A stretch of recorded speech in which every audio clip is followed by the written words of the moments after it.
Hello guys, कैसे हो आप सब लोग। आई होप आप सब लोग ठीक होंगे और मैं आ गई हूँ फिर से एक नई वीडियो के साथ आप सब लोगों के सामने हाजिर हो गई हूँ गाइस।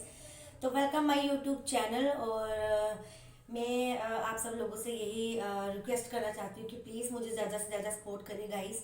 और काफ़ी दिन से मैंने वीडियो नहीं डाली क्योंकि उसका एक रीज़न था कि मेरे बच्चे की हेल्थ जो बहुत ज़्यादा ख़राब थी और वो हॉस्पिटल में एडमिट था। तो मतलब 3-4 दिन वहीं पे मैं थी हॉस्पिटल में और काका भी हॉस्पिटल में ही था। तो उसकी तबीयत इतनी ज़्यादा ख़राब हो गई थी गाइस कि मैं बता नहीं सकती हूँ, क्योंकि हर माँ यही सोचती है कि हम अपने बच्चे की जो प्रॉब्लम है वो ठीक करें, ना कि सबके सामने शो करें। क्योंकि क्या होता है कि अगर हम अपनी प्रॉब्लम शो भी करेंगे ना किसी के सामने, तो क्या हो जाता है कि कुछ लोग उन चीज़ों का बहुत ज़्यादा इशू बना लेते हैं। सो मैं तो हमेशा, जब से मेरा छोटा सा क्यूट सा बेबी मेरी ज़िंदगी में आया हुआ है, तब से मैं गाइस उसकी केयर नहीं बेटा उधर पड़ा होगा, मैं बहुत ज़्यादा उसकी केयर करती हूँ। और फिर भी वो इतना ज़्यादा बीमार रहता है, मुझे नहीं पता उसको क्या प्रॉब्लम है। बट अभी पूरे टेस्ट वगैरह होने के बाद मुझे पहले भी उसका पता ही था कि उसको बहुत ज़्यादा एलर्जी है। उसी वजह से मेरा जो बेबी है वो बीमार रहता है। सो गाइज, आप सब लोगों की गुड विशेस, उसको अपना आशीर्वाद दीजिए। मैं चाहती हूँ कि मेरे बच्चे को हर एक इंसान अपना आशीर्वाद दे ताकि वो जल्दी से जल्दी ठीक हो जाए और उसको कभी कोई प्रॉब्लम ना हो। सो गाइज, बच्चे जो होते हैं वो भगवान का रूप होते हैं। हम तो किसी के बच्चों के लिए बुरा नहीं बोलते, बट हमारे बच्चों के लिए एक मिनट भी कोई लगाता नहीं है कोई बुरा भला बोलने के लिए। लेकिन मैं बोलती हूँ कि चलो, भगवान है, भगवान का आशीर्वाद अगर गाइस हमारे बच्चों के सिर के ऊपर रहेगा ना, तो हमें किसी की कोई लाइफ में ज़रूरत नहीं पड़ती, मुझे लगता है। क्योंकि एक बच्चे के लिए उसकी माँ इंपॉर्टेंट होती है, तो मैं उसके लिए हूँ और भगवान मेरे लिए हैं। क्योंकि कहीं ना कहीं भगवान तो होते ही हैं जो छोटे छोटे बच्चों की रक्षा करते हैं। सो गाइज, अभी मैं मॉर्निंग व्लॉग में लेके आ गई हूँ आपके साथ अपना डेली का रूटीन का शेड्यूल। सो मैं काफ़ी दिन से सोच रही थी कि मैं व्लॉग बनाऊँ बनाऊँ, बट बिल्कुल भी हिम्मत नहीं रहती, क्योंकि काका को भी आए हुए कल ही काका आया हॉस्पिटल से, और रात की इसकी इतनी तबीयत ख़राब हो गई थी वापस से। और मैं इतनी ज़्यादा स्ट्रेस में हो जाती हूँ कि मुझे समझ नहीं आती कि मैं किस तरीके से इसकी केयर करूँ, जिस तरीके से इसको प्रॉब्लम ना हो। क्योंकि ये एलर्जी है जो गाइस, जो लोगों को एलर्जी होती है, जिन लोगों को ये चीज़ें पता है उनको अच्छे से पता होगा कि मैं किस प्रॉब्लम से निकल रही हूँ। क्योंकि एलर्जी के जो बच्चे होते हैं या बड़े होते हैं गाइस, कोई भी पेशेंट होगा तो उनको बहुत जल्दी प्रॉब्लम हो जाती है, थोड़ी सी डस्ट से हो जाती है। फिलहाल तो मुझे डॉक्टर ने बोला है कि इसको हर चीज़ से दूर रखना है, भागने से दूर रखना है और फ्रूट्स नहीं देना है इसको। और इसको कोशिश करनी है कि ये 3 मंथ के लिए बिल्कुल मतलब टोटली रेस्ट करे। तो गाइस, बच्चों के लिए, छोटे बच्चों के लिए इतना सब करना बहुत मुश्किल हो जाता है। क्योंकि क्या होता है कि थोड़े जब हॉस्पिटल जाने से पहले इसका जो ऑक्सीजन लेवल है वो बहुत ज़्यादा डाउन हो गया था, बहुत ज़्यादा। और मैं इमरजेंसी में मतलब उसको डॉक्टर के पास लेके गई, तो उन्होंने मुझे शालामार में एडमिट करने के लिए बोला इसको, क्योंकि जो इसका ऑक्सीजन लेवल है वो बहुत ज़्यादा डाउन हो गया था, बहुत ज़्यादा। मेरा बच्चा इतनी ज़्यादा सांस ले रहा था कि मैं बता नहीं सकती हूँ गाइस। इस टाइम पे मैं ऑलरेडी बहुत ज़्यादा टेंशन से निकल रही हूँ। सो मैं उसकी मदर हूँ, तो मुझे तो उसको देखना ही है। सो गाइस, रात की इसकी तबीयत फिर से इतनी ज़्यादा ख़राब हो गई है, क्योंकि क्या हुआ कि कल अभी सिर्फ 5-10 मिनट काका खेला ही है बच्चों के साथ। तो अब मैं बार बार टोका टाकी करना, मुझे बच्चों को क्या होता है कि गाइस ये सुनता नहीं है। हाँ जी, नहीं बच्चा, मन खराब हो, रुक जाओ।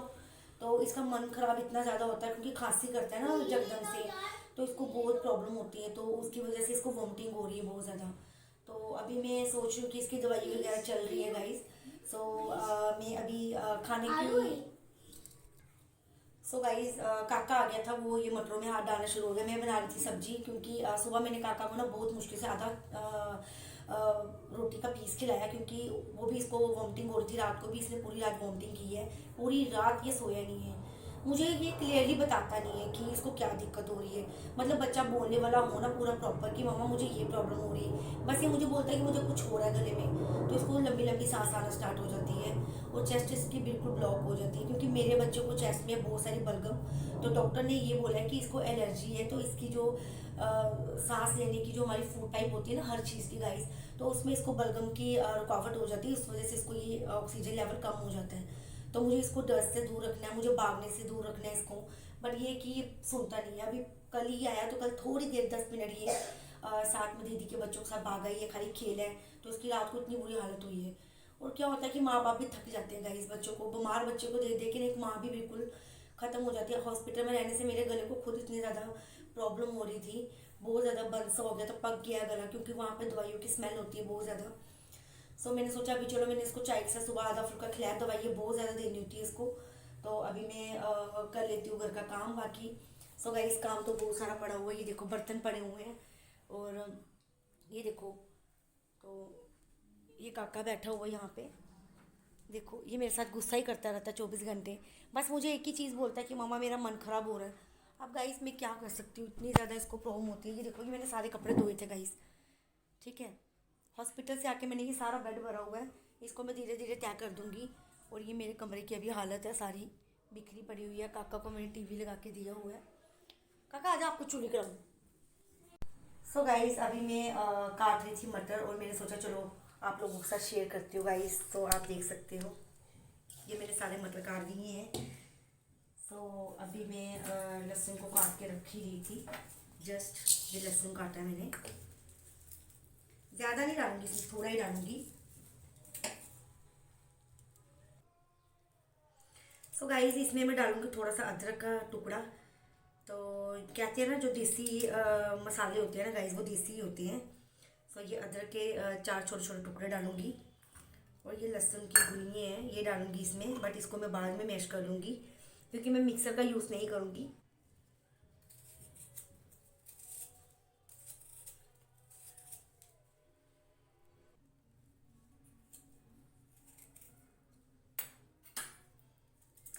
सो गाइस इसके मैं जो टुकड़े हैं वो छोटे छोटे करूँगी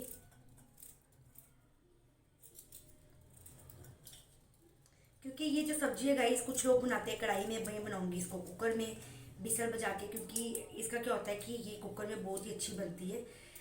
तो मटर की जो आलू मटर की जो ग्रेवी होती है ना वो थिक बन जाती है कुकर में ना। तो कढ़ाई में गाइस ये जो मटर होते हैं ना इनमें कुछ ना कुछ थोड़ी सी कमी पेशी रह जाती है, तो मुझे नहीं अच्छे लगते। तो ये हो गए मेरे आलू मटर। सो गाइस एक काट लिया मैंने प्याज और मैं ये सारी सब्जी को रख दूँगी एक साइड पे। सो गाइज अभी मैं सोच रही हूँ कि मैं बनाना स्टार्ट कर दूँ खाना, क्योंकि सुबह मेरे हस्बैंड नहीं खा के गए खाना। उन्होंने एक ही आधी चपाती खाई बहुत मुश्किल से, क्योंकि उनको दांत में बहुत दर्द थी। तो ये देखो गाइज वो भी खुद को डॉक्टर को दिखा के आए हैं, इतनी सारी दवाइयाँ लेके आए हैं। ये उनकी रही पर्ची, क्योंकि वो भी इतने बीमार है। मैं सोचती हूँ कि मैं काका को देखूँ या अपने हस्बैंड को देखूँ, वो भी पूरी रात सोएगी दांत में दर्द की वजह से। बट फिर भी हम पेरेंट्स हैं, हम अपने तकलीफ को अवॉइड करके हम अपने बच्चों को देखते हैं गाइस, वो हर पेरेंट्स देखते हैं। तो मैंने सोचा चलो अभी मुझे मम्मा के घर जाना था एक्चुअली। तो मैंने सोचा चलो मैं मम्मा के घर जाने से पहले मैं सोच रही हूँ, अभी पक्का नहीं है, तो मैं थोड़ा सा कुछ बना लूँ। और साथ में मुझे हो रही थी बहुत ज़्यादा अंदर गर्मैश, क्योंकि मैं खुद बीपी की पेशेंट हूँ, मेरा बीपी इतना ज़्यादा डाउन हो जाता है गाइस इतनी सारी एज में ही। तो मैंने अपने हस्बैंड से कोल्ड ड्रिंक मंगवाई थी, तो मैंने कहा मुझे ये पीनी है। ज़्यादा बड़ी नहीं मंगवाई मैंने, क्योंकि ये इतनी सी मंगवाई थी, क्योंकि काका को बच्चों का मन हो जाता है गाइस पीने का, लेकिन मेरा बेटा पीता नहीं है, क्योंकि उसको डॉक्टर ने ये सब मना किया वो बचपन से ही। तो मैंने सोचा मैं पी लेती हूँ।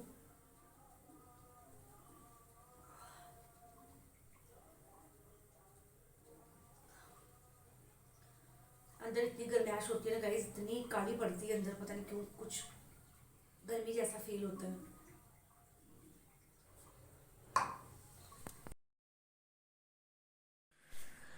सो गाइज़ यहाँ पे मैं आ गई थी अभी तड़का लगाने के लिए। तो मैंने सोचा चलो मैंने कुकर में ऑयल रख दिया सरसों का, जो कि वो जलने के लिए रख दिया मैंने, ताकि वो अच्छे से गर्म हो जाए और उसका कच्चापन निकल जाए। तो मैं काटने लगी प्याज, और साथ में मैं कर रही थी अपने क्यूट से लड्डू के साथ बातें, और वो मुझसे कुछ पूछ रहा था तो मैं उसको जवाब दे रही थी। मैं उसके साथ बात करती हूँ क्योंकि वो बोर हो जाता, बीमार बहुत था वो, और इसकी इतनी तबीयत ख़राब है गाइस कि मैं सोचती हूँ कि मैं इसको बिज़ी रखूँ, उछल कूद में ना रखूँ बट बात में रखूँ, लेकिन कहीं ना कहीं बिज़ी रखूँ। और फिर मैंने फटाफट से प्याज काट लिया, लहसुन अदरक का पेस्ट भी बना लिया गाइस। ये मैंने जीरा डाल दिया, फिर मैंने ऑनियन डाला, फिर मैंने जो इसका पेस्ट बनाया था लहसुन और अदरक का वो मैंने डाला कोली में, बाउल में डालने के बाद गाइस मैंने वो कुकर में डाल दिया सारा। देखो मेरा तड़का तैयार हो रहा है। और उसके बाद गाइस मैं चली गई दूसरे रूम में टमाटर लेने के लिए फ्रिज में, और मैं फटाफट से आई, मैंने कोल्ड ड्रिंक का सिप पिया क्योंकि गर्मी बहुत ज़्यादा लग रही थी, अंदर पेट में ना कुछ काली सी पड़ती है। और मैंने ये सारा मटेरियल डाला, हल्दी नमक और मिर्ची वगैरह डालने के बाद गाइस मैं उसको मसाले को हिलाने लगी थी, और मैं साथ साथ में कोल्ड ड्रिंक भी पी रही थी। सो गाइस मैंने सोचा चलो अभी मैं आलू मटर डाल के बीच में इसको बिसल बजाने के लिए रख दूँगी। और फटाफट से जैसे ही मेरा ये सुबह का शेड्यूल ख़त्म होगा, मतलब कि सुबह का ही काम था गाइस मेरा ये सारा ना। ये देखो, ये मेरी सब्ज़ी को मैंने लगा दिया तड़का। उसमें मैं अब डाल दूँगी थोड़ा सा पानी ताकि वो सीटी मारे और मेरे आलू मटर की जो सब्ज़ी है वो बिल्कुल सॉफ्ट सॉफ्ट बन जाए और बिल्कुल मिक्स सब्ज़ी जैसे होती है ना, बिल्कुल मिक्स उस तरीके की। और मेरा लड्डू मेरे पास आ गया, ये मुझसे कुछ पूछ रहा था, फिर मैंने इसको बहुत सारा प्यार किया, बहुत सारा लड्डू किया। ये मुझे कुछ सिखा रहा था गाइस, बोतल ऐसे फेंकते हैं ऐसे फेंकते हैं। तो ये कोल्ड ड्रिंक की बोतल थी, तो मैंने उसको भर के दे दी। तो वो मेरे साथ बातें कर रहा था और मैं उसको लाडू कर रही थी बहुत ज़्यादा। तो ये मेरे कपड़ों का ढेर देखो गाइस, मैंने पूरा तय कर दिया। आधे मैंने अलमारी में डाल दिए और जो बड़े बड़े मेरे हस्बैंड के थे वो मैंने सामने रख दिए। और ये मैंने ब्लैंकेट तय कर लिया। और गाइस गला मेरा भी बहुत ज़्यादा भारी हो गया हॉस्पिटल में रहने के कारण। और तो यहाँ मैं बैग में डाल रही हूँ काका के कपड़े। और हॉस्पिटल से गाइस दवाई के साथ ना गले पे इन्फेक्शन हो जाती है और बात करने में, वॉइस रिकॉर्ड करने में बहुत ज़्यादा दिक्कत आ रही थी। तो मैंने सोचा चलो फिर भी कर लेती हूँ। आवाज़ थोड़ी भारी हो गई। ये देखो मैंने सारी डस्टिंग वगैरह कर ली, पूरे कपड़े तय कर लिए गाइस। तो अभी मैं आ गई हूँ, ये पूरा रूम देखो पूरा क्लीन अप हो गया। और अब मैं आ गई दूसरे रूम में जहाँ पे हमारा बेडरूम है। और यहाँ पे मैंने पूरा डस्टिंग वगैरह किया हुआ था, बट मैंने काका को ये रजाई नहीं उठाई थी क्योंकि ये मेरे ब्लैंकेट वगैरह यहाँ पे पड़ा रहता है क्योंकि काका बीमार है। तो उस वजह से मैंने इसको स्वेटर डाल दी। मैंने कहा इसको सर्दी नहीं हो जाए कहीं। तो मैं बैठ गई इसको स्वेटर डालने के लिए। और मैं साथ में इसको करी थी लाडू, हग्गी और बहुत सारी पूछिए, क्योंकि मेरा काका है ना गाइस, ये बहुत ज़्यादा क्यूटी क्यूटी से बातें करता है और मुझे बहुत इसके ऊपर प्यार आता है। तो मैं इसको प्यार भी करते रहती हूँ और साथ साथ में मैं इसको काम को भी ख़त्म कर रही थी। ये मैंने चेयर रख दी और ये मेरी चादर थी, दरवाज़ा मेरा नीचे स्टैंड नहीं लगाया था, मैंने उसको स्टैंड लगाया। और बेडशीट मैंने अच्छे से तय करके मैंने मशीन को कवर कर दिया क्योंकि मैंने कल बहुत सारे कपड़े धोए थे। तो इसीलिए अब मेरा काम हो गया सारा ख़त्म, डस्टिंग वगैरह मेरी हो गई गाइस। तो मैं सारा काम साथ साथ में ख़त्म कर रही थी। मैंने सोचा कि चलो फटाफट से काम ख़त्म कर लेती हूँ। सो काम मेरा हो गया गाइस सारा ख़त्म। और प्लीज़ मैं रिक्वेस्ट कर रही हूँ मेरे चैनल को सब्सक्राइब करें सोनिया बख्शी नाम से और मुझे पूरी सपोर्ट करें। Bye bye, thank you.